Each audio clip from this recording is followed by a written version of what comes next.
हाय everyone's, good evening, welcome अपने new में classes में। और मेरा नाम है राहुल कुमार। मैं आप लोगों को आज जो कोचिंग कराने वाला हूँ जो कि डाइजेशन एब्जॉर्प्शन यानी कि डाइजेशन एब्जॉर्प्शन के आप लोगों को मैं पहले बोल चुका था कि आप लोगों को डाइजेशन एब्जॉर्प्शन के बारे में आप लोगों को पढ़ के आना है। तो आज हम लोग इसके बारे में डिस्कस करेंगे, ठीक है ना।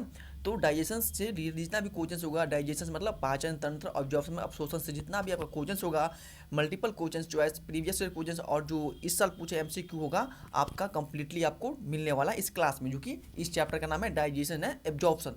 ठीक है ना बच्चों। तो बच्चों आप लोग को सबसे पहले मैं बताऊं कि जिस भी बच्चों को नहीं पता कि मेरा क्लास कब स्टार्ट होता है, तो मेरा क्लास आपका ऑलरेडी रोज डेली बेस 5:30 बजे शाम को स्टार्ट होता है। और मेरे क्लास में कि आपका फ़ायदा मिलेगा, जो कि हिंदी का स्टूडेंट हो या आपका इंग्लिश के स्टूडेंट हो, दोनों स्टूडेंट को आप लोग को कोचन हिंदी में मिलेगा और इंग्लिश में भी मिलेगा। जैसे आप लोग को वहाँ पे ब्लैक बोर्ड पे दिख ही रहा होगा कि हिंदी इंग्लिश दोनों में कोचन आप लोग को वहाँ पे प्रोवाइड किया जाता है। ठीक है ना बच्चों। तो आज जो आप लोगों को कंप्लीट करूंगा, और जो भी स्टूडेंट बीएससी नर्सिंग की एग्जाम देने वाले हैं, तो उसके लिए काफ़ी इंपॉर्टेंट क्वेश्चन है। और ये मोस्टली आपका बीएससी नर्सिंग का ही है कोचिंग, जो कि आपका ऑलरेडी टेस्ट सीजर कोचिंग मैं आप लोगों के लिए ले चुका हूँ। ठीक है ना। यदि आप लोगों को पता होगा कि आप किसी प्लेटफॉर्म से आप लोग कोचिंग लगाते होंगे, तो वो किस टाइप का कोचिंग है, टेस्ट सीरीज का है या किस मल्टीपल चॉइस है, प्रीवियस चॉइस, आप लोग को पता होगा। जो बच्चों 2024 में एग्जाम दिया था बीएससी नर्सिंग का, तो उसको पता होगा कि इसमें से क्वेश्चन कौन कौन से पूछा गया और कौन कौन से क्वेश्चन नहीं पूछा गया। ठीक है ना। तो जो भी पढ़ के आया होगा डाइजेशन एंड एब्जॉर्प्शन के बारे में, तो उसके लिए काफ़ी आसानी से क्वेश्चन बन जाएगा। जो नहीं पढ़ के आएंगे उसके लिए तो डिफिकल्ट रहने वाले, क्योंकि जो नहीं पढ़ रहेगा तो उसके लिए कोई भी आसान चीज़ क्या उसको लोग भारी लगेगा ही। जो पढ़ के आया होगा उसके लिए ये आसानी क्वेश्चन रहेगा और आराम से वो लोग अपना क्वेश्चन अटैम्प्ट कर पाएंगे। ठीक है ना। तो चलिए अपना आज की क्लास स्टार्ट करता हूं। और जो ये क्लास काफ़ी इंपॉर्टेंट क्लास है, और यदि आप लोग चाहते हैं कि मेरी क्लास में ज्वाइन करने के लिए, तो मेरे चैनल को सबसे पहले सब्सक्राइब करना और बेल आइकन प्रेस, ताकि हम मेरा जब भी क्लास स्टार्ट होता है तो आपके पास सबसे पहले नोटिफिकेशन पहुंच जाए। ठीक है ना। तो चलिए मैं अपना क्लास आज के स्टार्ट करता हूं। और आप लोगों को क्या करना है, तो वहाँ पे क्वेश्चन पढ़ना है, प्लस में आपको कॉन्सेप्ट मैं दूंगा किस टाइप से क्वेश्चन है, और आपको आंसर बताना कमेंट में। जिस भी क्वेश्चन आपको डाउट होगा तो मैं आपका डाउट सॉल्व करने की कोशिश करूंगा। आप लोगों को कमेंट में सिर्फ बताना कि मेरे यहाँ पे डाउट है, मैं आपको नेक्स्ट वीडियो में कंप्लीटली डाउट क्लियर कर दूंगा। ठीक है ना। देखिए ये क्वेश्चन क्या आपका, ये क्वेश्चन है कि where does the digestion of carbohydrates begins the humans body. बताइए, यानी कि where does the digestion of carbohydrates begins in the humans body, यानी कि मानव शरीर में कार्बोहाइड्रेट का पाचन कहाँ से शुरू होते हैं। यानी कि हम लोग जो है, हम लोग जो भोजन खाते हैं, ज़्यादातर आप लोग भोजन में कार्बोहाइड्रेट ही लेते हैं। ठीक है ना। जैसे हम लोग भोजन खाते हैं तो ज़्यादा मात्रा हम लोग कार्बोहाइड्रेट ही खाते हैं। तो हम लोग जो कार्बोहाइड्रेट खाते हैं, तो हम लोग में पाचन की प्रक्रिया कार्बोहाइड्रेट कहाँ से स्टार्ट होता है। जैसे हम लोग क्या खाते हैं, चावल में आपका जैसे रोटी में, ब्रेड में, यानी कि राइस में, चावल, बहुत आपका जितनी भी मीठी पदार्थ होता है, इसमें आपका मोस्टली कार्बोहाइड्रेट आपको प्रेजेंट देखने को मिलता है। तो वही से पूछ रहा है कि हम लोग जो कार्बोहाइड्रेट खाते हैं या खाना खाते हैं, तो हम लोग का पाचन की प्रक्रिया कहाँ से स्टार्ट होता है। फर्स्ट है क्या, स्टोमच, बी है स्मॉल इंटेस्टाइन्स, सी है माउथ, और डी है आपका लार्ज इंटेस्टाइन्स। तो बच्चों आपको पता होना चाहिए कि जो हम लोग जो खाना खाते हैं, जो कि हम लोग में जो पाचन की जो डाइजेशन स्टार्ट जो प्रक्रिया होता है, मेरा मौत से स्टार्ट होता है। जैसे कि हम लोग खाना खाते हैं तो पहले मौत में क्या कहते हैं, चबाते हैं खाने के, इसके बाद हम लोग निगलते हैं ना। तो कहाँ से स्टार्ट होता है, तो आपका आपका मौत से स्टार्ट होता है। तो इसलिए जो आपका राइट आंसर हो जाएगा, यानी कि सी बिल विद आपका राइट आंसर। यदि मैं बात करूँगी कंप्लीटली डाइजेशन के बारे में, तो आपका कंप्लीट जो डाइजेशन होता है आपका जो बॉडी में, आपका स्मॉल इंटेस्टाइन्स में होता है। यानी कि स्मॉल इंटेस्टाइन्स में, यानी कि छोटी आंत में आपका संपूर्ण भोजन का पाचन हो जाता है। ठीक है ना। यदि पूछेगा किसी कि भोजन का संपूर्ण पाचन कहाँ होता है ह्यूमन्स बॉडी में, तो स्मॉल इंटेस्टाइन्स में। यदि आपसे कोई पूछेगा कि आपका जो ह्यूमन्स बॉडी में जो आपका कार्बोहाइड्रेट या भोजन का पाचन की प्रक्रिया कहाँ से स्टार्ट होता है, तो मौत से स्टार्ट होता है। ठीक है ना। तो सभी को क्लियर होगा, यहाँ से दो क्वेश्चन बन गया। चलिए नेक्स्ट क्वेश्चन पे देखिए। अगला जो क्वेश्चन है आपका, ये क्वेश्चन है कि which enzyme is responsible for proteins digestion in the humans sorry in the stomach. यानी कि कह रहा है कि आमाशय में प्रोटीन्स का पाचन के लिए कौन सा एंजाइम उत्तरदायी होते हैं। बताइए, यानी कि जो हम लोग का स्टोमच है, स्टोमच है ना, स्टोमच में प्रोटीन्स जैसे दूध खाते हैं, दूध में क्या होता है, प्रोटीन्स होता है। मांस मछली सब में क्या प्रोटीन्स देखने को मिलता है। तो हम लोग जो प्रोटीन्स जो लेते हैं, जो हम लोग प्रोटीन्स जो से रिलेटेड फूड खाते हैं, तो प्रोटीन्स का पाचन हमारे बॉडी में कहाँ होता है, क्या ट्रिप्सिन्स नामक एंजाइम्स होता है, या पेप्सिन्स नामक होता है, या लाइपेज नामक एंजाइम होता है, या आपका एमाइलेज नामक एंजाइम होता है। बताइए, यानी कि प्रोटीन्स का पाचन कौन सा एंजाइम करता है, जो कि स्टोमच में आपका कौन सा एंजाइम रिलीज होता है, जो कि वो प्रोटीन्स को पाचन करता है। तो बच्चों आपको पता होना चाहिए कि जो हमारे स्टोमच में एक पेप्सिन नामक एंजाइम रिलीज होता है, जो कि वो प्रोटीन्स को पाचन करता है, जो कि प्रोटीन्स को पेप्टाइड्स में वो क्या कहता है, कन्वर्ट करते हैं। कि प्रोटीन्स का डाइजेशन जो मेरा होता है आपका स्टोमच में होता है, और कौन सा एंजाइम करता है, तो आपका वो पेप्सिन नामक एंजाइम करता है। कौन सा करता है, तो पेप्सिन नामक एंजाइम आपका प्रोटीन्स का डाइजेशन करता है। तो इसलिए जो आपका राइट आंसर हो जाएगा, यानी कि बी आपका राइट आंसर क्या हो जाएगा, तो बी बिल्कुल आपका राइट आंसर। ठीक है ना। चलिए नेक्स्ट क्वेश्चन पे। आप जितना भी क्वेश्चंस कर रहे हैं सब आपका क्या है, तो टेस्ट सीरीज क्वेश्चंस है, और एक भी क्वेश्चंस आपको एग्जाम से बाहर यहाँ देखने को नहीं मिले। यहाँ से आपको 100% एग्जाम में क्वेश्चंस मिलेगा ही मिलेगा, ठीक है ना। यदि आप लोग कंप्लीट हर क्लास एक कर लेते हैं, यानी कि एक भी क्वेश्चंस आप लोग को जितना भी क्लास में करा चुका हूँ, हर एक क्वेश्चंस आपको आप सभी को लिए इंपॉर्टेंस है, जो कि बीएससी नर्सिंग के बच्चों हैं, इसके लिए आपका हर एक क्वेश्चंस इंपॉर्टेंस यदि आप लोग कर लेते हैं तो आप लोग मैं बोल रहा हूँ कि 35 आप लोग ऑब्टेन कर सकते। जितने भी यूपी का स्टूडेंट है, तो बायोलॉजी में 14 मार्क्स एग्जाम होता है, ठीक है ना। 14 मार्क्स क्या होता है, 14 सब मार्क होता है ना, 200 नंबर की एग्जाम होता है। इसमें हिंदी इंग्लिश, सॉरी हिंदी नहीं होता है, इंग्लिश होता है, फिजिक्स होता है, केमिस्ट्री होता है, प्लस में नर्सिंग एप्टीट्यूड होता है, यानी कि 5 का 20, यानी कि 5 चैप्टर होता है, यानी कि 5 सब्जेक्ट में 14 नंबर का एक सब्जेक्ट का कोच आता है, यानी कि आपका बायोलॉजी का 14 नंबर का होता है। तो वहाँ से 35 आपका यूपी का जितने भी स्टूडेंट है आप वहाँ से ऑब्टेन कर सकते हैं, यदि आप लोग कंप्लीटली हर एक क्लास लगाते हैं और एक कोचेंस मेरा आप लोग कर लेते हैं तभी, ठीक है ना। देखिए ये जो कोचेंस है आपका, इसलिए मैं आपको बार बार पोस्ट बोलता हूँ कि आप लोग एक एक क्वेश्चंस आप लगाइए और अच्छा आसानी से आप लोग समझिए, ठीक है ना। देखिए ये क्वेश्चंस क्या है, ये क्वेश्चंस है आपका कि which hormones stimulates the secretions of gastric juice, यानी कि क्या रहा है इस क्वेश्चंस में कि कौन सा हार्मोन जठर रस को साबित करते हैं, यानी कि बताइए कि गैस्ट्रिक जूस रिलीज कौन हार्मोन्स करते हैं, यानी कि जो गैस्ट्रिक जूस का जो रिलीज करता है, जो कि जठर रस का जो सिक्रीशंस होता है, वो कौन सा एंजाइम्स करता है, क्या सिक्रेटिन्स करता है, या गैस्ट्रिन्स करता है, या क्लोरोसाइटोकैनिन्स करता है, या एंट्रोकैनिएज करता है, बताइए। यानी कि जो कौन सा एंजाइम जो होता है जो हमारे बॉडी में वो गैस्ट्रिक जूस को रिलीज करता है, तो गैस्ट्रिक नामक एक एंजाइम होता है वही आपका गैस्ट्रिक जूस का रिलीज करता है। कौन सा करता है, तो गैस्ट्रिक नामक एंजाइम होता है वही आपका गैस्ट्रिक जूस का रिलीज मेरा आपका बॉडी में करता है। इसलिए जो आपका जो राइट आंसर हो जाएगा, यानी कि बी आपका राइट आंसर। यदि देखो बच्चों, यदि आप लोग चाहते हो कि मुझे फास्ट में क्वेश्चंस करेगी, देखिए मैं आपको नहीं चाहता हूँ कि हर एक क्वेश्चन पे 5 मिनट या 2 मिनट का समय लूँ, मैं चाहता हूँ कि एक क्वेश्चन पे 1 मिनट का समय बहुत हो गया, यानी कि फास्टली होना चाहिए। यदि आप लोग एग्जाम में भी क्वेश्चन अटेम्प्ट करेंगे तो 1 से 1.5 मिनट एक क्वेश्चन से बहुत हो जाता है, ठीक है ना। इसलिए मैं चाहता हूँ कि आप लोग की स्पीड इस तरफ से बने रहे और आप लोग को आगे काम आएगा इस स्पीड, ठीक है ना। इसलिए तो मैं आपको फास्ट क्वेश्चन करा हूँ और हर एक क्वेश्चन पे आपको 1 मिनट का समय दे रहा हूँ, ठीक है ना। तो इसीलिए मैं आप लोग को इतना फास्ट क्वेश्चन करा रहा हूँ, ठीक है ना। देखिए क्वेश्चन क्या है, अगला क्वेश्चन से आपको कि what is the function of the Biles in digestion, बताइए। यानी कि what is the function of bile in digestion, यानी कि पाचन में पित्त का क्या भूमिका होती है। बैल आप लोग समझते होंगे कि जिसको हम लोग पीत बोलते हैं। जैसे आप लोग देखते होंगे कि जो ऐसे में एक नॉर्मल भाषा में बोल रहा हूँ कि आप लोग कहीं जाते होंगे, यदि किसी चिकन की दुकान पे या किसी मटन की शॉप पे जाते होंगे, तो देखते होंगे कि जो इसको जो चिकन जो उसको जो बनाता है तो उसमें एक ऐसे थैली दिखा होता है, इसमें ब्लैक कलर का होता है, जिसकी बैल भरा होता है, ये बहुत डेंजरस होता है, ठीक है ना। यही इस बैल जो होता है वही इसमें पूछ रहा है कि जो बैल की भूमिका, बैल किस चीज़ का रोल करता है हमारे बॉडी में होता है, वो बैल का रोल क्या होता है। यदि मैं यहाँ से एक और क्वेश्चन से बताऊँ तो बैल मेरा रिलीज होता है आपका लीवर समझते हो ना, लीवर यानी कि यकृत। यकृत से आपका जो होता है किसका सम होता है, तो आपका पीत का जो सिक्रीशन होता है आपका यकृत से होता है, यानी कि बाइल्स रिलीज बाय आपका कहाँ से, तो लीवर से होता है। और बाइल्स का जो काम क्या होता है, बाइल्स का वर्क क्या होता है, बाइल्स का भूमिका क्या होता है, बताओ। पीत की क्या भूमिका होती है, क्या पीत की भूमिका होता है प्रोटीन्स को डाइजेशन करना बच्चों, तो प्रोटीन्स का डाइजेशन आपका रिलीज करता है जो कि स्टोमच में रिलीज होता है एंजाइम।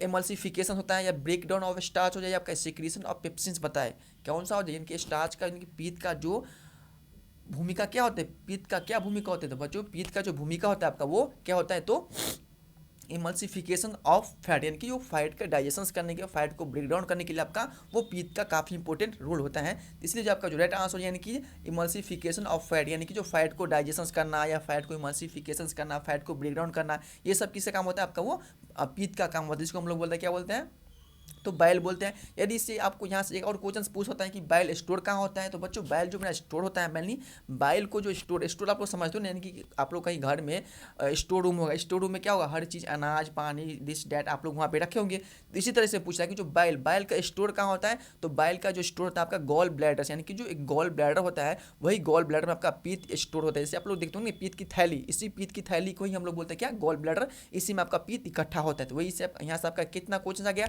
यहाँ से आपको 3 क्वेश्चन देखने को मिला। फर्स्ट क्वेश्चन क्या हो गया, फर्स्ट क्वेश्चन कि बैल रिलीज कहाँ से होता है, तो बैल आपका रिलीज होता है यानी कि पीत का स्रावन आपका होता है यकृत से, यानी कि लीवर से होता है। दूसरा क्वेश्चन यहाँ से क्या बना, पीत इकट्ठा कहाँ होता है, यानी कि जो पीत का होता है उसका स्टोर कहाँ होता है, तो गॉल ब्लैडर में होता है।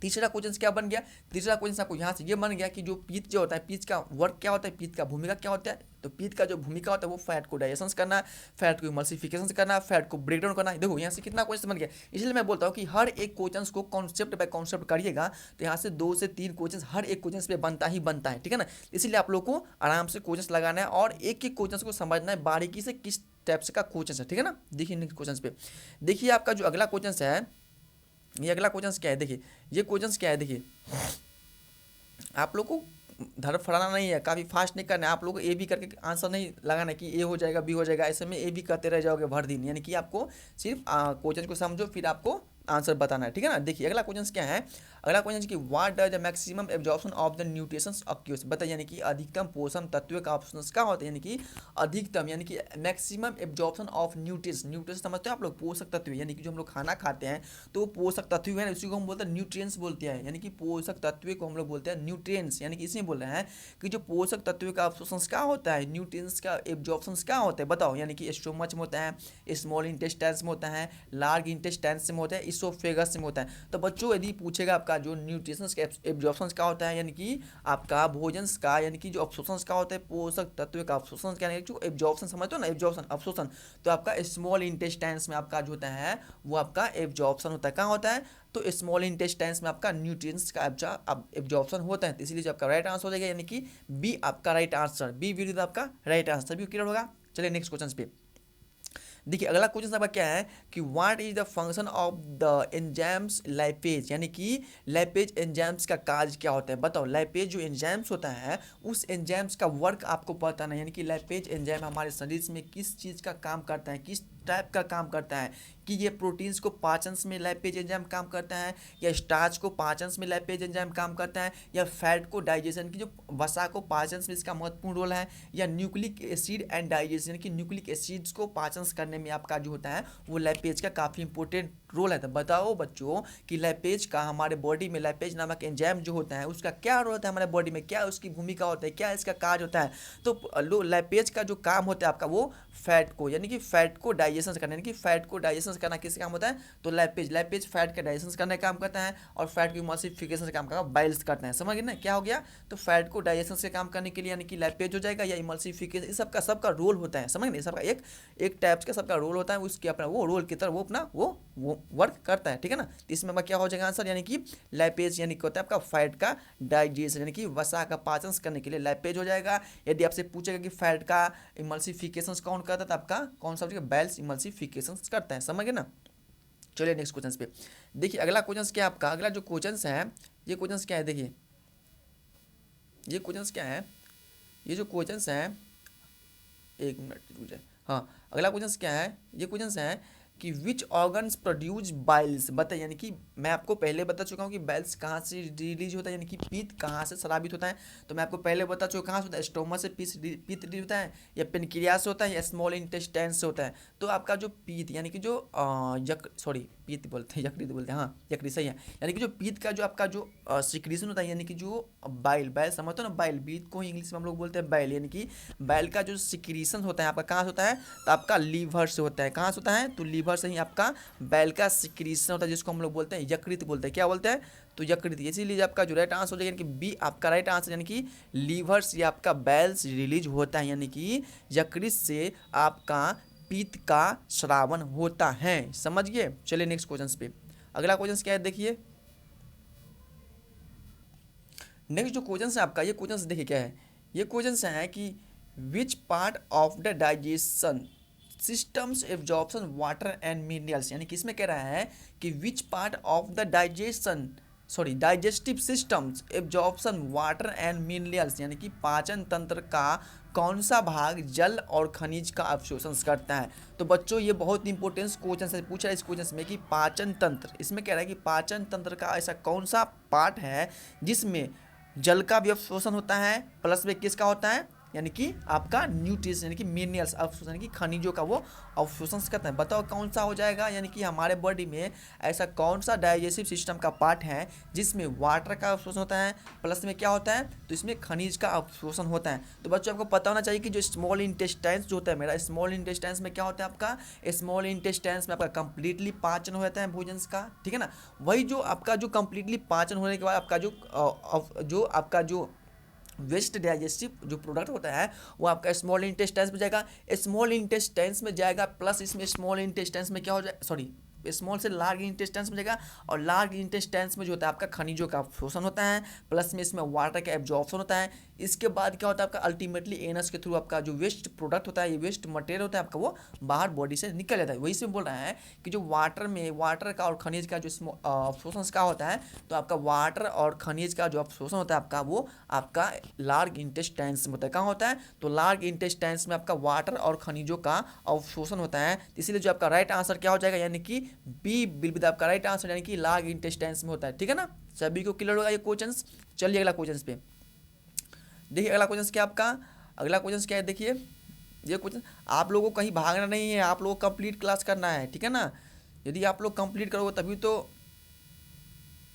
कुछ करोगे आगे जा करके। ये नहीं कि 2 क्वेश्चन लगा लिए भागे यहाँ से, तो फिर हर प्लेटफॉर्म पे भागते ही रहोगे। ठीक है ना, यदि आप लोग अभी ऐसा एक जिज्ञासा ना चाहिए कि ये आपका ये इस टाइप का कि ये टेस्ट सीरीज का क्वेश्चन आपको भूलना ही नहीं है, टेस्ट सीरीज का क्वेश्चन आपको छोड़ना ही नहीं है, क्योंकि टेस्ट सीरीज का क्वेश्चन हर स्टूडेंट को लगाना चाहिए।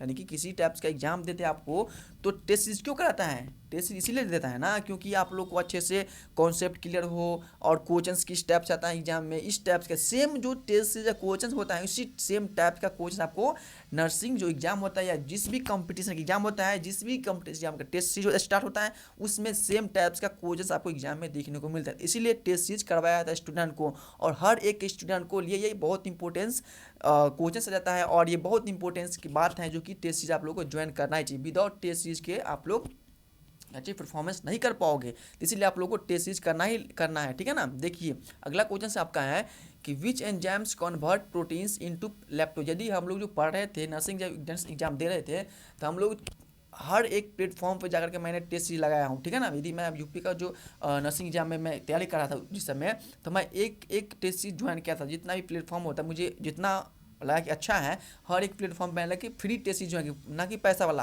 क्योंकि मुझे पता है कि ये भी आपका फ्री में कराएगा, इसलिए मैं फ्री में ज्वाइन किए थे। और 100% यहाँ से हम लोगों को क्वेश्चन 35 में मार के आया था। ठीक है ना, एग्जाम में बायोलॉजी में। इसलिए मैं बोल रहा हूँ कि आपको टेस्ट सीरीज क्वेश्चन आप लोग को लगाना ही लगाना, बहुत इंपॉर्टेंट होता है बच्चों, बहुत इंपॉर्टेंट होता है। ठीक है ना, देखिए ये क्वेश्चन क्या है, ये क्वेश्चन है कि which enzymes convert proteins into लाइप्टोज पेप्टोज, यानी कि कह रहा है कि कौन सा एंजाइम प्रोटीन को पेप्टोज में बदलता है। बताओ, यानी कि कौन सा एंजाइम होता है हमारे बॉडी में, ऐसा कौन सा एंजाइम है जो कि वो प्रोटीन्स को वे पेप्टोन्स में बदलता है। बताओ, यानी कि मैं आपको पहले क्वेश्चन से बता चुका हूँ कौन सा एंजाइम हो जाएगा, यानी कि पेप्सिन हो जाएगा, या एमाइलेज हो जाएगा, या लैपीज हो जाएगा, या आपका ये ट्रिप्सिन हो जाएगा। बताओ कौन सा एंजाइम होता है जो कि प्रोटीन्स को वो पेप्टोज में बदलता है, कन्वर्ट करता है। बताओ, पेप्सिन्स, एमाइलेज, लैपेज या ट्रिप्सिन। बताओ कौन सा हो जाएगा, पेप्सिन हो जाएगा। बताओ कौन सा एंजाइम होता है जो कि वो प्रोटीन्स को पेप्टोज में बदलता है। तो बच्चों ये इसका आंसर मैं आपको ऑलरेडी बता चुका हूँ। तो इसका जो आंसर आप लोग को देना है, यानी कि जो भी अच्छे से किया होगा क्लास में, तो उसको पता होगा कि इसका मैं आंसर बोल चुका हूँ, और इसका आंसर आप लोगों को कमेंट बॉक्स में देना है। ठीक है ना, देखिए नेक्स्ट क्वेश्चन है आपका कि which vitamin help in the calcium absorption in the intestine, यानी कि कौन सा विटामिन आंत में कैल्शियम के अवशोषण में मदद करते हैं। बताओ, यानी कि ऐसा कौन सा विटामिन है जो कि हमारे कहाँ पे, बताओ कहाँ पे, इंटेस्टाइन्स में, हमारे आंतों में, वो आपका कैल्शियम के अवशोषण के लिए वो हेल्प करता है। यानी विटामिन ए करता है, विटामिन सी करता है, विटामिन डी करता है, विटामिन के करता है। बताओ कौन सा विटामिन होता है वो हमारे आंतों में कैल्शियम को अवशोषण करता है, यानी कि एब्जॉर्प्शन करता है।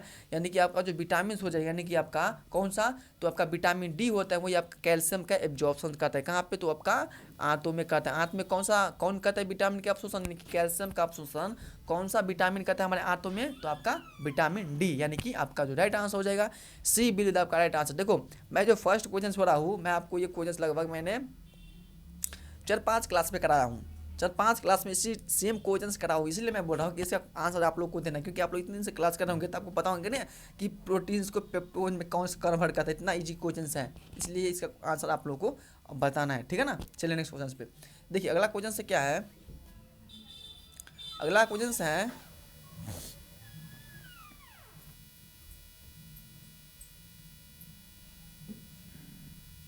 ये क्वेश्चन कह रहे हैं, ये है कि विच पार्ट, एक मिनट यार, which part of small intestines absorbs most of the nutrients, यानी कि छोटी आंत का कौन सा भाग अधिकांश पोषक तत्वों का अवशोषण करता है। यानी कि जो हमारे जो स्मॉल इंटेस्टाइन्स हैं, यानी कि स्मॉल इंटेस्टाइन्स का ऐसा कौन सा पार्ट है जो कि सबसे ज़्यादा मात्रा में क्या करता है, वो आपका न्यूट्रिशंस का वो एब्जॉर्प्शन करता है। यानी कि आपका जो स्मॉल इंटेस्टाइन्स उसका 3 पार्ट है, एक होता है ड्यूडेनम, जेजुनम और इलियम। क्या होता कौन कौन सा होता है, तो स्मॉल इंटेस्टाइन्स का जो पार्ट होता है वो ड्यूडेनम होता है, एक होता है जेजुनम होता है, एक होता है आपका इलियम होता है। तो बताओ कि जो स्मॉल इंटेस्टाइन्स का ऐसा कौन सा पार्ट है जिसमें काफ़ी ज़्यादा मात्रा में आपका न्यूट्रिशंस का इसमें एब्जॉर्प्शन होता है। क्या ड्यूडेनम होता है, जेजुनम होता है, इलियम होता है, कोलम। तो कोलम कतई नहीं होला, क्योंकि जो कोलम जो आपका वो आपका लार्ज इंटेस्टाइन्स का पार्ट है, तो इसको आप लोग इसको देखना ही नहीं। यानी कि आपको इस तीनों में से बताना है कि ड्यूडेनम में आपका ज़्यादा पोषक तत्व का क्या बोलता है इसको एब्जॉर्प्शन होता है, या जेजुनम होता है, या एलियम्स होता है। तो बच्चों जो सबसे लार्ज अमाउंट में जो कि स्मॉल इंटेस्टाइन्स में जो आपका जो न्यूट्रिशंस का जो एब्जॉर्प्शन होता है वह कहाँ होता है, तो आपका जेजुनम होता है। कहाँ होता है, तो जेजुनम में आपका स्मॉल इंटेस्टाइन्स में लार्ज अमाउंट में पोषक तत्व का इसमें एब्जॉर्प्शन होता है। इसलिए जो आपका जो राइट आंसर हो जाएगा, यानी कि क्या हो जाएगा, बी बिल्कुल आपका राइट आंसर। सभी को क्लियर होगा ये क्वेश्चन।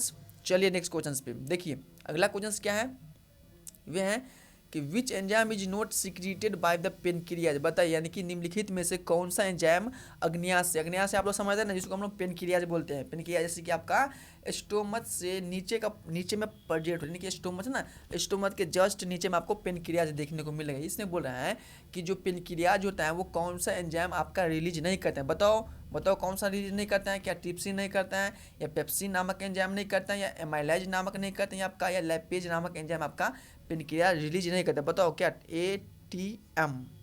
ATM पेप्सिनोजेंस, स्टोमोल intestines, lipase, टिप्सिन्स, पेप्सिन्स। हाँ बताइए, यानी कि कौन सा एंजाइम जो होता है आपका वो आपका पेनक्रियाज में वो रिलीज नहीं होता है। क्या ट्रिप्सिन नहीं होता है, तो एटीएम। यानी कि एक ट्रिक याद कर लो, एटीएम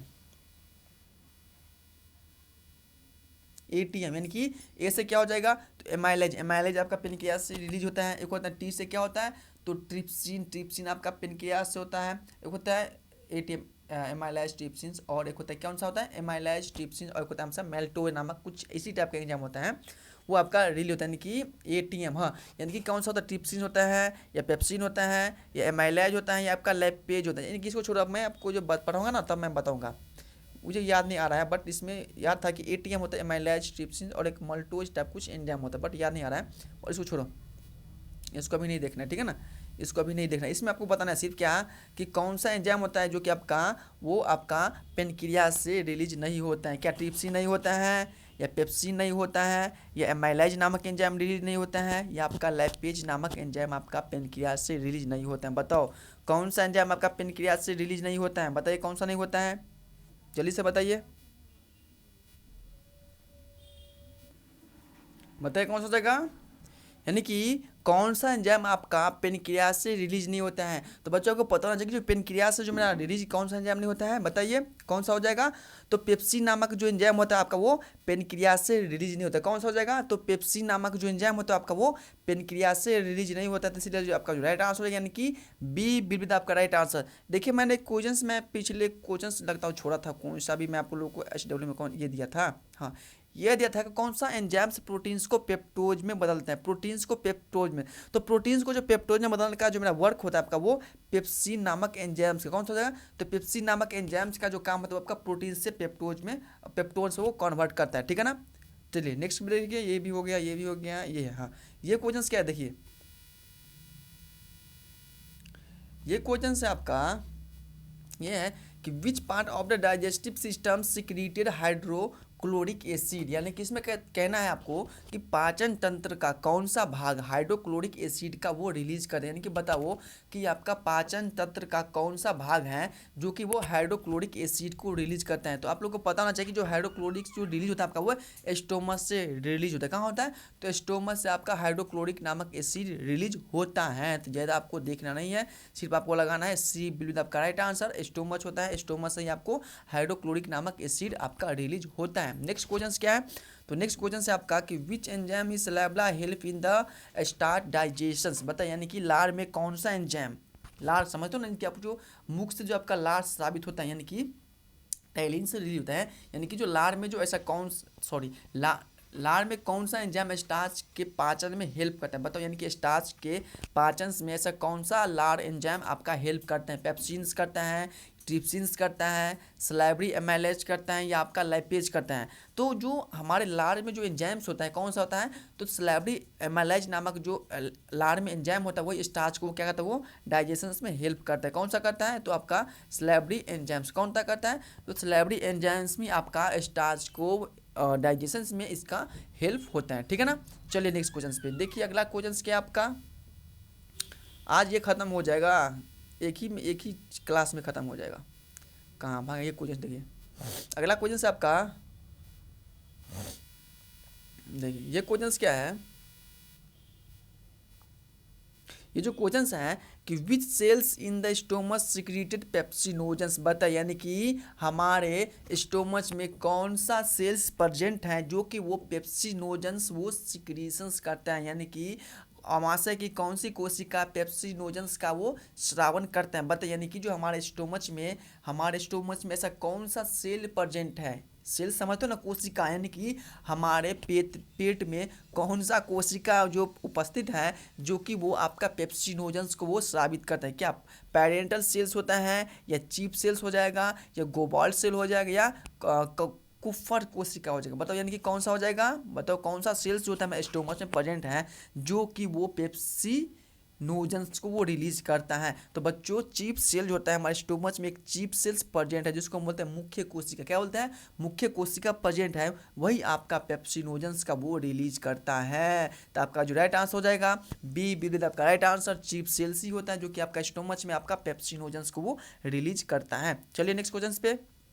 अगला क्वेश्चन है कि which enzymes digest milk proteins calciums infant, यानी कि शिशु में दूध के प्रोटीन्स कैल्शियम्स को पचाने वाला एंजाइम्स कौन होता है, बताओ। यानी कि जो बच्चे होता है, जैसे बच्चों छोटे बच्चे जब जन्म लेता है तो वो अपने माँ के दूध पीता है। तो जो बच्चे जो माँ का जो दूध पीता है उस दूध को, बच्चों के पेट में दूध को पचाने के लिए कौन सा एंजाइम्स आपका वो इसका हेल्प करता है। यानी कि कौन सा एंजाइम होता है वो बच्चे को, जो समझते हैं ना, जैसे बच्चे जन्म लेता है, मान लो कि न्यू बॉर्न बेबी जन्म लेते हो तो 1 साल या 6 महीने या 8 महीने दूध पीता है ना, तो वही दूध जो पीता है तो उस दूध को जो बच्चे के पेट में कौन सा एंजाइम्स डाइजेस्ट करता है, यानी कि पेप्सिन्स करता है, या रेनिन्स करता है, या ट्रिप्सिन्स करता है, या लाइपेज करता है, बताओ। यानी कि कौन सा एंजाइम होता है वो आपका दूध को वो डाइजेशन करता है?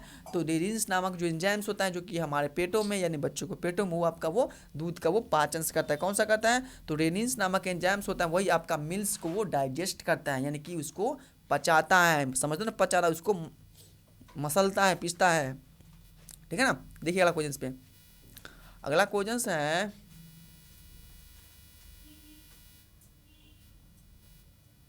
ये है कि which enzymes is not involve protein digestion, बताइए। यानी कि कौन सा एंजाइम है जो कि वो प्रोटीन्स को डाइजेशन में इसका कोई रोल नहीं है, यानी कि वो शामिल भी नहीं है। निम्नलिखित में से कौन सा एंजाइम प्रोटीन्स के पाचन में शामिल नहीं है? क्या पेप्सिन नहीं शामिल है, या ट्रिप्सिन नहीं शामिल है, या लाइपेज नहीं शामिल है, या कौन सा है काइमोट्रिप्सिन नहीं शामिल है, बताओ। यानी कि कौन सा एंजाइम है जो कि वो प्रोटीन्स को डाइजेशन में इसका कोई इन्वॉल्व नहीं है, यानी कि वो शामिल इसमें नहीं है। कौन सा नहीं है? पेप्सिनोजन शामिल नहीं है, या ट्रिप्सिन शामिल नहीं है, या लाइपेज शामिल नहीं है, या आपका कौन सा काइमोट्रिप्सिन शामिल है? तो बच्चों प्रोटीन्स के पाचन में हमें जहाँ तक लगता है आपका पेप्सिनोजन ट्रिप्सिन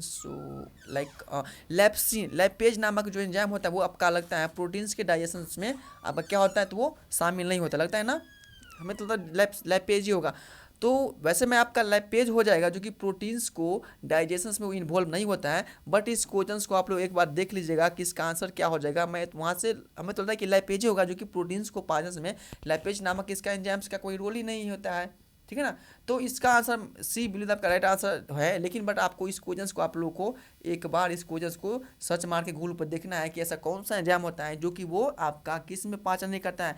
तो प्रोटीन्स में पाचन के लिए कोई जिम्मेदार ऐसा कौन सा एंजाइम है जो कि प्रोटीन्स को पाचन के लिए करने के लिए कोई जिम्मेदार नहीं होता है? तो लाइपेज, बट लाइपेज ही होगा, जहाँ तक मुझे पता है कि लाइपेज ही होता है जो कि प्रोटीन्स को डाइजेशन करने में उसका कोई रोल नहीं होता, ठीक है ना। देखिए अगला क्वेश्चन देखिए। अगला क्वेश्चन क्या है कि which of the followings is largest glands in the humans body, बताइए यानी कि कौन सा जो निम्नलिखित में से कौन सा मानव शरीर की सबसे बड़ी ग्रंथि है। बड़ी ग्रंथि समझ मतलब लार्जेस्ट ग्लैंड्स। यदि आपका आपसे पूछे कि लार्जेस्ट नोड्स, बताओ कौन सा हो जाएगा। लार्जेस्ट लिम्फ नोड कौन सा होता है, यहाँ से दो क्वेश्चन आएगा, यानी कि ह्यूमन्स बॉडी के सबसे लार्जेस्ट ग्लैंड्स कौन सा है और सबसे लार्जेस्ट लिम्फ नोड्स का नाम बताना है। तो बता, सबसे मैं आपको लिम्फ नोड्स का नाम बताना, लार्जेस्ट लिम्फ नोड का। अब मैं यहाँ से आपको बोल रहा हूँ कि लार्जेस्ट ग्लैंड्स कौन सा। देखिए लार्जेस्ट ग्लैंड्स पेनिक्रियाज हैं या लीवर्स हैं या स्लेबरी ग्लैंड्स हैं या आपका थायराइड्स ग्लैंड्स हैं। तो बच्चों सबसे लार्जेस्ट ग्लैंड जो ह्यूमन्स बॉडी का है वो आपका कौन सा है, तो लीवर जो है ह्यूमन्स बॉडी का वो सबसे लार्जेस्ट ग्लैंड कौन सा है, तो ह्यूमन्स बॉडी का सबसे लार्जेस्ट ग्लैंड आपका लीवर है। यदि सबसे लार्जेस्ट लिम्फ नोड के लिए आपसे कोई क्वेश्चन आ सकता है इस पर भी, यानी कि ह्यूमन्स बॉडी का सबसे लार्जेस्ट लिम्फ नोड का नाम बताना है तो कौन सा हो जाएगा, स्प्लीन्स। याद कीजिए ये क्वेश्चन आप लोग फर्स्ट ही बार किए थे, यानी कि स्प्लीन जो होता है वो ह्यूमन्स बॉडी का सबसे लार्जेस्ट लिम्फ नोड है। ह्यूमन्स बॉडी का सबसे लार्जेस्ट ग्लैंड आपका कौन सा हो जाएगा, तो लीवर हो जाएगा। कौन सा हो जाएगा, तो आपका लीवर हो जाएगा। तो इसलिए आपका राइट आंसर क्या हो जाएगा, यानी कि बी आंसर। यदि आपका लार्जेस्ट लिम्फ नोड के पूछ लेगा तो आपका कौन सा हो जाएगा, स्प्लीन्स। कौन सा हो जाएगा, स्प्लीन्स, याद रखिएगा। चलिए अगला क्वेश्चन पे देखिए। अगला क्वेश्चन जो है आपका ये जो क्वेश्चन है, which enzymes convert starch into maltose, यानी कि आपको बताना है इसमें से कि कौन सा एंजाइम्स स्टार्च को मल्टोज में बदलता है, बताओ। यानी कि कौन सा एंजाइम्स, ऐसा कौन सा एंजाइम है जो कि वो स्टार्च को कन्वर्ट करता है किस में, तो मल्टोज में। क्या पेप्सिन्स करता है, बताइए, एमाइलेज करता है या लैपेज करता है या ट्रिप्सिन्स करता है, बताइए कौन सा एंजाइम हो जाएगा जो स्टार्च को वो आपका मल्टोज में बदलता है, कौन सा हो जाएगा। तो बच्चों स्टार्च को मल्टोज में जो बदलने वाला एंजाइम्स होता है आपका वो कौन सा होता है, एमाइलेज होता है। कौन सा होता है, तो एमाइलेज नामक जो एंजाइम होता है वो ये आपका स्टार्च को वो मल्टोज में कन्वर्ट करता है। देखिए जब मैं आप लोगों को थ्योरी पढ़ाऊंगा तो इस एंजाइम्स को आप लोगों को चुटकियों में आंसर दे पाऊंगा, क्योंकि इतना ईजी से पढ़ाऊंगा बेसिक लेवल पे, बेसिक से बेसिक, यानी कि बच्चों को जिस तरह पढ़ाता है उस तरह से मैं पढ़ाऊंगा। बायोलॉजी एंजाइम्स के बारे में हर एक टॉपिक के बारे में पढ़ाऊंगा जो कि आपको नर्सिंग एग्जाम में पूछता है, ठीक है ना। ये बेसिक से हो या एडवांस हो, बट बेसिक एडवांस सब पढ़ाएंगे, कंपटीशन लेवल के पढ़ाएंगे, बेसिक लेवल पढ़ाएंगे, एडवांस लेवल पढ़ाएंगे, सब बायोलॉजी में आप लोगों को पढ़ाने वाला हूँ, जो कि आपका इस नेक्स्ट आपका 2026 में बैच लेकर आने वाला हूँ। इसमें आप लोग को काफ़ी ईजिली सिंपल तरीके से मैं आप लोग को बायोलॉजी पढ़ाऊंगा, जिससे लगेगा कि आप लोग ऐसे खेल रहे क्लास में, ठीक है ना, इस तरह से पढ़ाऊंगा। देखिए इसमें क्या करता है आपका जो मल्टोज स्टार्क मल्टो एमाइलेज होता है, मैं एंजाइम्स बताऊंगा ना तो लगेगा कि चुटकियों में खट याद हो जाएगा, एक ही मिनट में याद कर लोगे आप लोग, मुझे पता है ना, इतना ईजी से बताऊंगा। सो देखिए अगला क्वेश्चन क्या है, अगला क्वेश्चन आपका कि the process of breaking down slags of fat globules into small droplets is the calls, यानी कि बड़ी बसा के बूंदों को छोटे कण में तोड़ने की प्रक्रिया और बताओ यार कितनी इजी क्वेश्चन है। इसका मैं क्वेश्चन आपको ऑलरेडी पहले बता चुका हूँ, यानी कि क्या करो इसमें फैट को क्या बोला इसको, फैट के जो बूंद होता है यानी कि फैट का जो ग्लोब्यूल्स होता है उसको स्मॉलेस्ट ड्रॉपलेट होता है उसको तोड़ने की प्रक्रिया को हम लोग क्या कहते हैं, बताओ। फैट को ब्रेक डाउन करने की प्रक्रिया को हम लोग क्या कहते हैं, बताओ। फैट के ब्रेक डाउन प्रक्रिया को हम लोग इमल्सिफिकेशन कहते हैं, जिसमें रोल किसका होता है, तो बैल का रोल होता है, किसका, तो पीत का। कौन सा होता है, बताओ कौन सा होता है, तो पीत का रोल होता है किसमें, तो ब्रेक डाउन करने के लिए आपका फैट को, प्लस इसमें इमल्सिफिकेशंस। इसमें कह रहे हैं आपका कि वसा की बूंदों की छोट, वसा मतलब फैट ही होता है ना, वसा इसका हिंदी नाम है और फैट इसका इंग्लिश नाम है, तो वही फैट का जो बूंद होता है उसके छोटे कणों में तोड़ने की प्रक्रिया को हम लोग इमल्सिफिकेशंस करते हैं। और इमल्सिफिकेशंस करने के जो रोल होता है आपका वो बैल का रोल होता है, किसका, तो बैल किसको बोलते हैं हम लोग, अपना पीत को बोलते हैं बैल। तो वही इसका आपका आंसर क्या हो जाएगा, तो इमल्सिफिकेशंस के माध्यम से ही आपका वसा की बूंदों को ब्रेक डाउन किया जाता है, जिसमें आपका बैल का इसमें रोल होता है। बस सिंपल सी कॉन्सेप्ट था इसमें, ठीक है ना, बस ऐसे ही पढ़ना है सिंपल सा। देखिए अगला क्वेश्चन क्या है, देखिए अगला क्वेश्चन क्या है बच्चों, अगला क्वेश्चन से आपका देखो मैं लगभग ऑलरेडी नहीं लगता है कि 1 घंटा में आपको लगभग 50-60 क्वेश्चंस कराता हूँ। देखिए यदि आप किसी दूसरे क्लास में कीजिएगा तो 1 घंटा क्या आपको 1.5 घंटा में भी 60 क्वेश्चंस बहुत है, ठीक है ना, बहुत है। इसीलिए मैं बोल रहा हूँ कि फास्ट क्वेश्चंस कीजिए और कॉन्सेप्ट समझिए आसानी, जो कि आप लोग एग्जाम्स में स्पीड बने रहेगा और खट के आंसर लगाइएगा। ये नहीं कि ये क्वेश्चंस पढ़ के हैं 4 मिनट लगा दिए, 5 मिनट 10 क्वेश्चंस करेंगे 1 घंटा बिता दिए, तब तो हो ही गया। इसलिए स्पीड भी मेंटेन करना सीखिए, या कि एग्जाम में किस तरह से क्वेश्चन हमको अटेम्प्ट करना है, कितना टाइम देना है क्वेश्चन पे। इस तरफ यदि आप लोग को जैसे क्वेश्चन जिस क्वेश्चन को आ रहा है उस क्वेश्चन को खटखट के जिस मान लो एक क्वेश्चन को पढ़िए, क्वेश्चन क्या करना है आपको, पहले क्वेश्चन को पढ़ना है। यदि आपको क्वेश्चन समझ में आ गया, यदि इसका आंसर पता है तो खट आंसर लगाइए। यदि आपको आंसर नहीं पता इसमें गोला लगा दीजिए, यानी कि इसको हम लास्ट में देखेंगे। यानी कि यदि आप सारा क्वेश्चन अटेम्प्ट कर लेंगे, यदि आपसे जिस क्वेश्चन छूटा रहेगा तो इस क्वेश्चन को लास्ट में घेरा लगाना है और लास्ट में इस क्वेश्चन को समय देना है। बट वही सिंपल सी ट्रिक है, क्या करना है, ये नहीं कि जिस क्वेश्चन नहीं आ रहा है उसी क्वेश्चन को मैं बाद में फंसा हूँ, 10 मिनट उसी में लगा दिया, टाइम वेस्ट हो गया। यदि आप इसी क्वेश्चन को लगा करके इसको गोला लगा के ऐसे गोला लगा दीजिए, एक मिनट यार क्या भाग गया, कहाँ भाग गया, इसको लगता है करंट लगता है क्या भाई, तुमको करंट लग रहा है। इस ऐसे मान लो क्वेश्चन से उस क्वेश्चन से घेरा लगा दीजिए, नहीं आ रहा है छोड़ दीजिए क्वेश्चन को, लास्ट में इसको हमें अटेम्प्ट करना है। तब तक मैं उतना जो टाइम बचा रहेगा ना 10 मिनट, उसमें जो मैं लगाया वही 10 मिनट से मैं 10 क्वेश्चन अटेम्प्ट करता था, जो क्वेश्चन में आता रहेगा, ठीक है ना, वही है। बट तो इसलिए आपको लोग को स्पीड भी मेंटेन करना बहुत जरूरी है। ये नहीं कि आप एक ही क्वेश्चन आता है बट ठीक है, लेकिन आप इसी को एक ही क्वेश्चन पे टिके रहोगे तो ये नामुमकिन है, मुमकिन नहीं है। देखिए अगला क्वेश्चन क्या है, अगला क्वेश्चन है कि which part of the stomach prevent the back flow of the food in the oesophagus. इसमें कह रहा है कि पेट का कौन सा भाग, पेट का स्टोमच का कौन सा भाग जो भोजन के ग्रस्त नली इसोफेगस में वापस जाने से रोकता है। यानी हम लोग जो भोजन खाते हैं मौत से कहाँ गया इसोफेगस, इसोफेगस तक स्टोमच। लास्ट में मैं एक ओवरव्यू दूंगा अपने बॉडी के बारे में बताऊंगा। इसमें कह रहा है कि जो मौत, जब हम लोग भोजन खाते हैं, हम लोग जो खाना खाते हैं, भोजन भी समझते हो कि नहीं, हम लोग खाना खाते हैं तो भले पहले मुंह में गया, मुंह के बाद कहाँ गया उसोफेगस में गया, उसोफेगस के बाद कहाँ गया मेरा आपका स्टोमच में गया। तो इसमें बोल रहा है कि जो स्टोमच से जो मेरा मान लो हम लोग भोजन खाए, भोजन खाने के बाद मेरा पेट में भोजन चला गया, ठीक है ना, कहाँ गया तो मेरा पेट में भोजन चला गया, कूद रहा है मेरा पेट में भोजन, क्या बोला कि मैं तो पेट में आ गया, ठीक है ना, तो पेट में भोजन चला गया और बोला कि मुझे पेट से अब बाहर जाना है, उसोफेगस में जाना है। तो उसोफेगस में उसको जो जाने लगेगा तो उसको कौन रोकेगा बताओ। यानी कि जो हमारे भोजन पेट में खाना खाए तो पेट में चला गया, भोजन पेट में चला गया और पेट में से फिर बोला कि मुझे उसोफेगस में जाना है, तो बताओ क्या उसोफेगस में जब उसको जाना है तो उसको जाने से कोई एक वहाँ पे एक शैतान टिका होता है जो बोला कि मैं तुझे यहाँ से बाहर नहीं जाने दूंगा, यानी कि यहाँ से तुझको मैं बाहर नहीं जाने दूंगा, मैं तुम यहाँ से नीचे ही रखूंगा। तो वही से बोल रहा है कि जो स्टोमच से जो उसोफेगस में जाने से एक बैरियर लगा होता है, उसका आपको नाम बताना है कौन सा हो जाएगा, या पैलोरिक स्पेंटस हो जाएगा, या कार्डिक स्पेंटस हो जाएगा, या ड्यूडिनम हो जाएगा, या एलियम्स हो जाएगा। तो ड्यूडिनम एलियम्स तो नहीं होने वाला, क्योंकि ड्यूडिनम और एलियम जो मेरा पार्ट है स्मॉल इंटेस्टाइन्स का पार्ट है, तो वो तो नहीं होने वाला है। इसमें बोला स्टोमच है ना, तो स्टोमच से कौन सा हो जाएगा, क्या पैलोरिक स्पिंटस या कार्डिक स्पिंटर, बताओ। यानी कि कौन सा स्पिंटर लगा होता है हमारे भोजन को स्टोमच से उसोफेगस में नहीं आने देता है, तो आपका हो जाएगा कार्डिक स्पिंटर एक होता है जो कि आपका स्टोमच के या उसोफेगस के बीच में लगा होता है, जो कि आपके भोजन को उसोफेगस में उसको फिर नहीं आने देता है, ठीक है ना। तो इसी में जो आपका जो राइट आंसर हो जाएगा क्या हो जाएगा बच्चों, यानी कि आपका बी आपका राइट आंसर हो जाएगा, ठीक है ना, क्या हो जाएगा बी आंसर। देखिए आप लोग यहाँ पे स्क्रीन पे देखिए, इस साइड में देखिए, साइड में आपको कितना दिख रहा है 60 PDF, या आप यहाँ से कंप्लीट कीजिए 60 PDF मतलब हुआ कितना 60 मतलब 32 क्वेश्चन, यानी कि आप 1 घंटे में 32 क्वेश्चन, यानी कि इस चैप्टर से इतना ही क्वेश्चन। मैं देखो चैप्टर का भाई टॉपिक लेता हूँ जिससे क्वेश्चन आपको आ सकता है,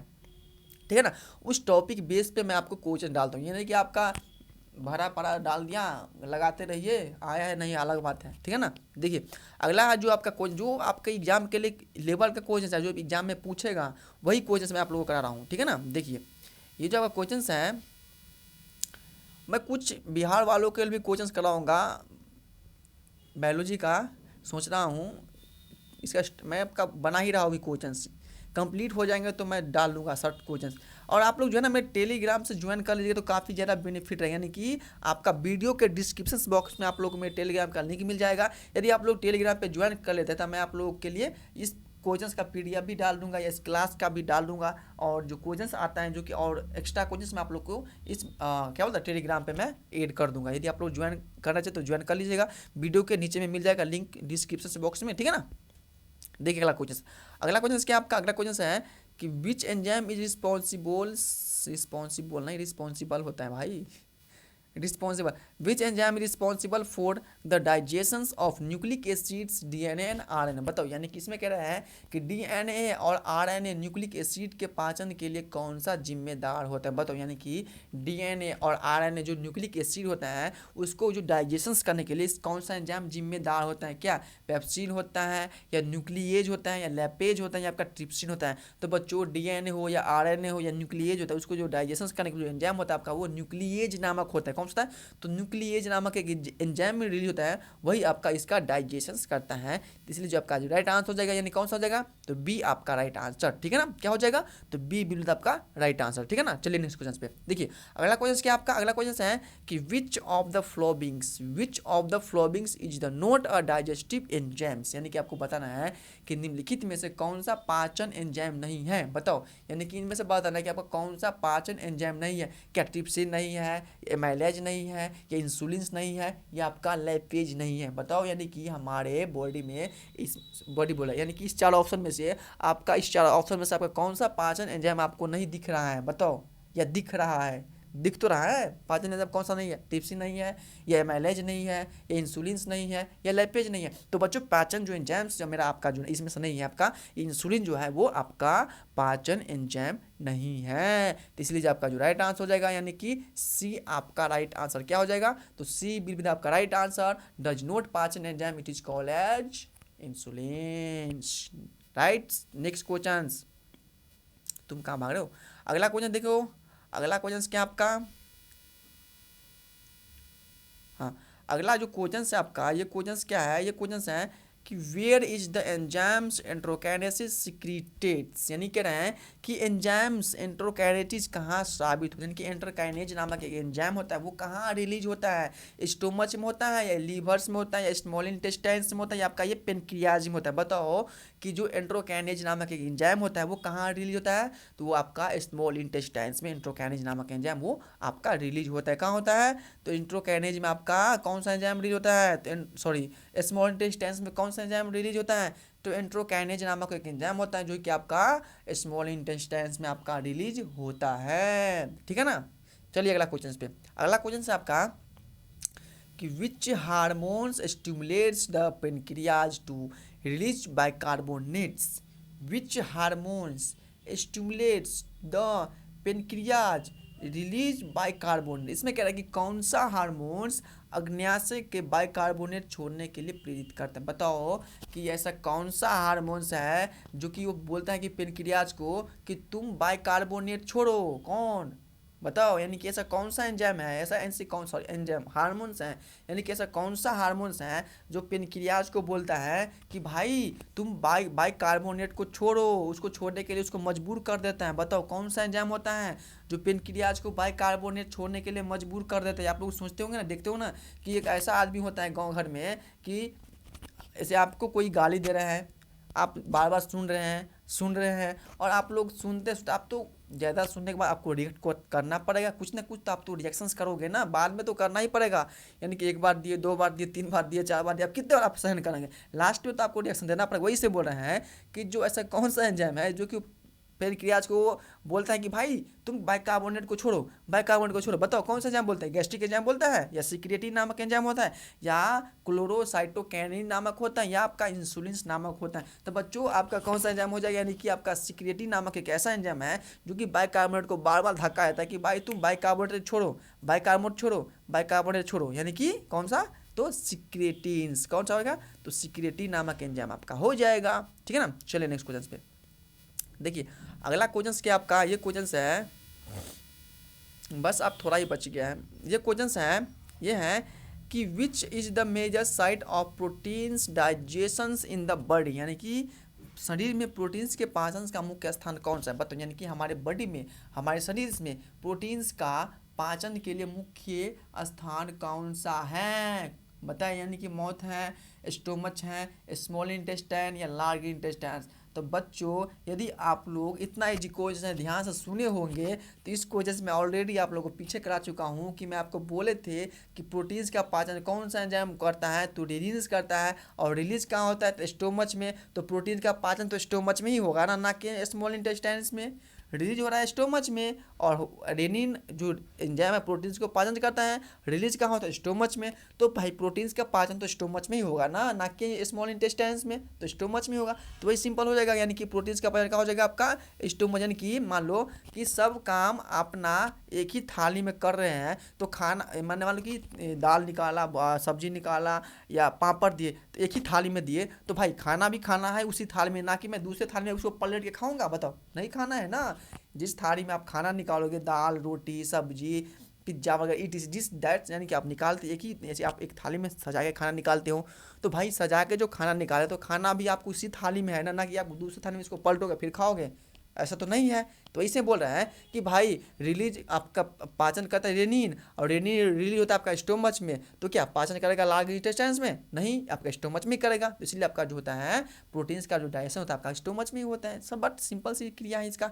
देखिए अगला क्वेश्चन वह है कि which part of the small intestine is responsible for vitamin 12। बताओ, यानी कि छोटी आंत का एब्जॉर्प्शन, यानी कि छोटी आंत का कौन सा भाग विटामिन B12 को वो अवशोषण करने के लिए उत्तरदायी होता है। यानी कि हमारे जो स्मॉल इंटेस्टाइन्स है, यानी कि स्मॉल इंटेस्टाइन्स का ऐसा कौन सा पार्ट है जहाँ पे वो विटामिन 12 को वो एब्जॉर्प्शन करने के लिए वो उत्तरदायी होते हैं, यानी कि इसके लिए वो रिस्पॉन्सिबल होता है। बताओ, यानी कि क्या हो जाएगा, ड्यूडेनम हो जाएगा या जेजुनम हो जाएगा या इलियम हो जाएगा या आपका कोलन हो जाएगा। तो कोलन तो आपका लार्ज इंटेस्टाइन्स का पार्ट है, ड्यूडेनम जेजुनम इलियम ही आपको तीनों में से देखना है। यानी कि आपका जो विटामिन 12 का जो आपका जो स्मॉल इंटेस्टाइन में जो आपका इसमें अवशोषण होता है, इसके लिए जिम्मेदार आपका एंजाइम हो जाएगा, कौन सा हो जाएगा, तो इलियम नामक जो एंजाइम होता है आपका स्मॉल इंटेस्टाइन में विटामिन 12 को वो एब्जॉर्प्शन करता है। कौन सा करता है, तो इलियम्स किस में होता है, तो इलियम्स में ही होता है। स्मॉल इंटेस्टाइन का इलियम एक पार्ट होता है, ड्यूडेनम जेजुनम इलियम, उसी में आपका विटामिन 12 को वो अवशोषण करने के लिए रिस्पॉन्सिबल होता है। चलिए नेक्स्ट क्वेश्चन पे, अगला क्वेश्चन देखिए आपका क्या है। अगला क्वेश्चन क्या है बच्चों, देखिए बच्चों, देखिए नर्सिंग स्टूडेंट, देखिए फ्यूचर नर्स, देखिए अगला क्वेश्चन क्या आपका।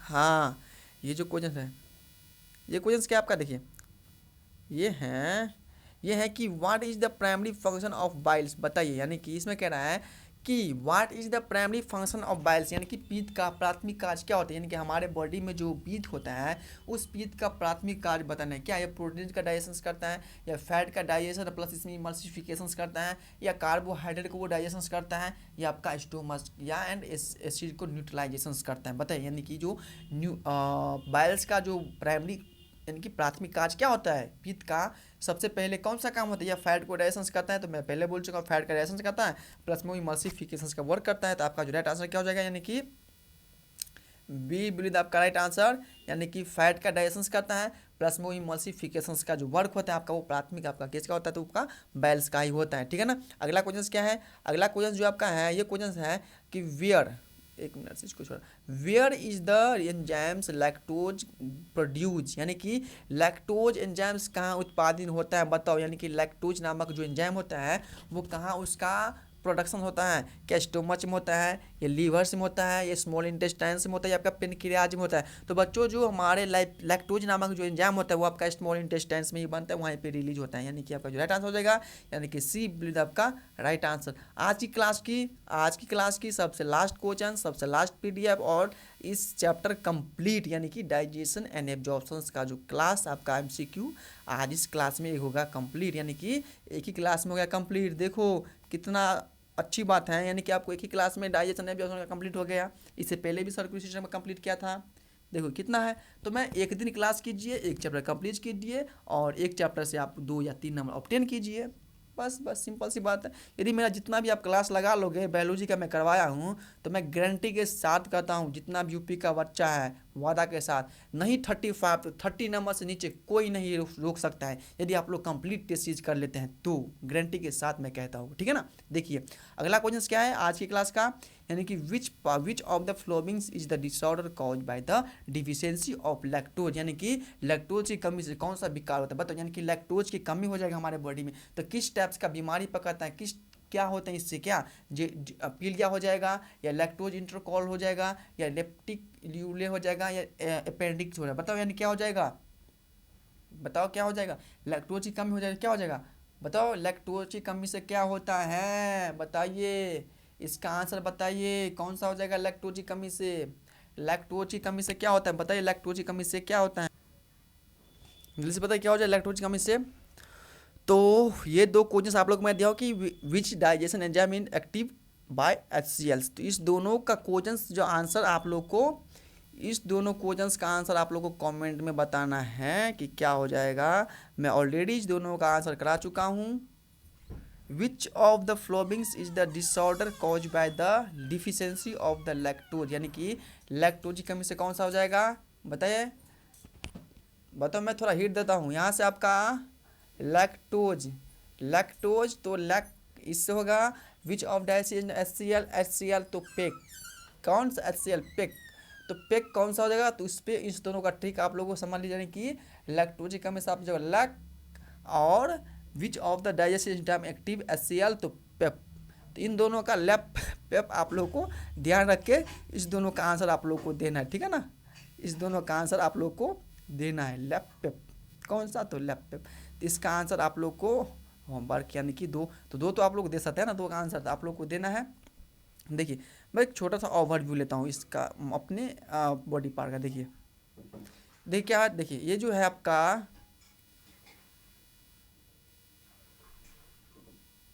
माउथ है, एक मिनट,